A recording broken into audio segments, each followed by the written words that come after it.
tengo el gran honor de entrevistar a uno de los personajes que a través de la historia sindical en la República Dominicana y política ha ido trascendiendo generaciones tras generaciones, y hoy en día, siendo septiembre del año 2023, es un honor para mí tener a Antonio Florian, popularmente conocido como Peñita, quien a través de décadas ha traído el movimiento laboral y los sindicatos en relevancia, y sobre todo sintonizarlo con el área política como está hoy en día.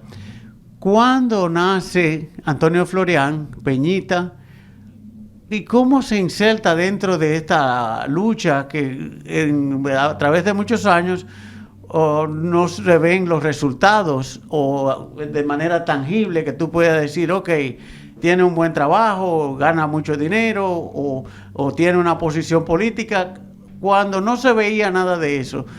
¿Cómo usted llega a insertarse dentro de ese mundo de los sindicatos y la lucha por los beneficios laborales? Bueno, muchas gracias por la invitación, la entrevista y esta oportunidad, que es única para comunicarme con esta población de dominicanos y dominicanas que residen aquí en Nueva York, en estas latitudes.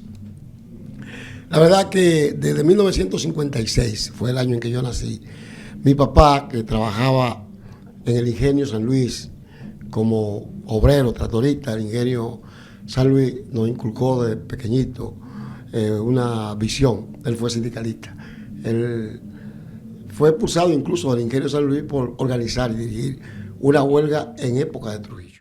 Crecimos, ¿verdad?, entre Batelles, Ingenio, en Barahona, en la capital, en La Victoria, en los Batelles del Ingenio San Luis, y luego en barrios de la capital como Guachupita, Gualey, el Ensanche Payá, Luperón, en Los Minas, y luego, bueno, residiendo muchos años, 40 y pico de años, en Jaina, donde también trabajamos como obrero azucarero. Y a partir de la inserción en el Ingenio Río Jaina como trabajador azucarero, ya yo había sido dirigente estudiantil de la Unión Nacional de Estudiantes Revolucionarios, UNER. Nos permitió vincularnos directamente al trabajo sindical, y bueno, a partir de ahí empezamos a crecer dentro del movimiento sindical, desde el Sindicato de Trabajadores Técnicos y Especializados del Ingenio Río Jaina hasta dirigir el bloque de sindicatos de trabajadores del Ingenio, y luego la Federación Nacional de Trabajadores Azucareros, FENAZÚCAR, de la cual fui presidente, pero también dirigente principal de la Central General de Trabajadores, CGT, junto con Julio de Peña Valdés, Francisco Antonio Santos, Dionisio Martínez Vargas, Víctor Rufino Álvarez y un conjunto de dirigentes, Necia Marmolejos y otros, con lo cual libramos importantes luchas en aquella época. Con todas estas adversidades, dado ese clima político, ¿cómo ustedes sobreviven y llevan esos sindicatos? Porque nunca perdieron vigencia, siempre mantenían la permanencia. Durante el gobierno de Balaguer, recuerde que una de las primeras leyes del gobierno de Balaguer fue la ley de austeridad. Una ley que congeló en el gobierno del 66 al 70. Congeló los salarios por una ley de austeridad y prácticamente prohibió los sindicatos. La lucha fundamental era por la libertad sindical, por el derecho a la organización de los trabajadores, por el aumento de salario a los trabajadores y también por la democracia en la República Dominicana, donde no existía democracia. Un país donde todo aquel que ejercía derechos democráticos era encarcelado, era enviado al exilio o era asesinado. Y por lo tanto, la lucha de la juventud dominicana fundamentalmente era por la libertad. En mi caso, era parte del movimiento estudiantil que también jugó un papel importante en ese momento por las libertades democráticas, por el derecho a la educación, por el escalafón magisterial para los maestros y por la organización sindical de los maestros, que también fue prohibida hasta que se creó la Asociación Dominicana de Profesores, que también libró una importante lucha para conquistar el derecho a existir como organización. Todo aquello eran luchas extraordinarias y le costó a todos los que estuvimos allí mucha persecución y muchas cárceles.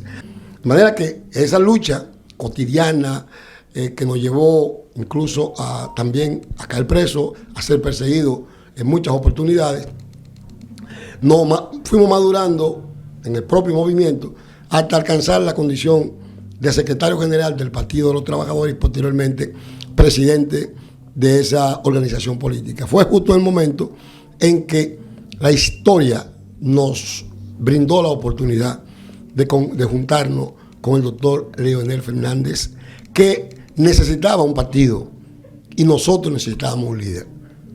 Al juntar esas dos necesidades, la necesidad del grupo que encabezaba Leonel Fernández, que salió del PLD a consecuencia de los acontecimientos que se conocen en la historia dominicana después de la primaria del PLD del 6 de octubre, y la necesidad del PTD de tener un líder de las condiciones de Leonel Fernández, se produjo aquella fusión importante en la historia que se llama hoy Fuerza del Pueblo. ¿Cuándo se funda el Partido de los Trabajadores Dominicanos, PTD? 1980, exactamente el 21 de diciembre de 1980 fue el día en que se clausuró el Congreso de Fundación en honor a Manolo Tavares, que cayó justamente el 21 de diciembre.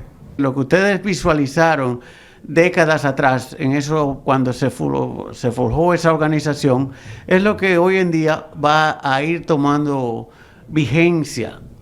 Y personas como usted, que han traído la lucha y el proletariado siempre como norte, como estandarte, pues no podemos dejarlo pasar y por eso necesitamos saber cada día más de usted. Así que recibimos el compromiso de, en otra ocasión, grabar con más detenimiento todo lo que ha pasado, la historia y de muchas otras preguntas que tenemos con relación a cómo eran esos tiempos, cómo se forja una organización que pueda dar al traste con el destino de una nación. Así que seguimos y nos vemos en la siguiente entrega.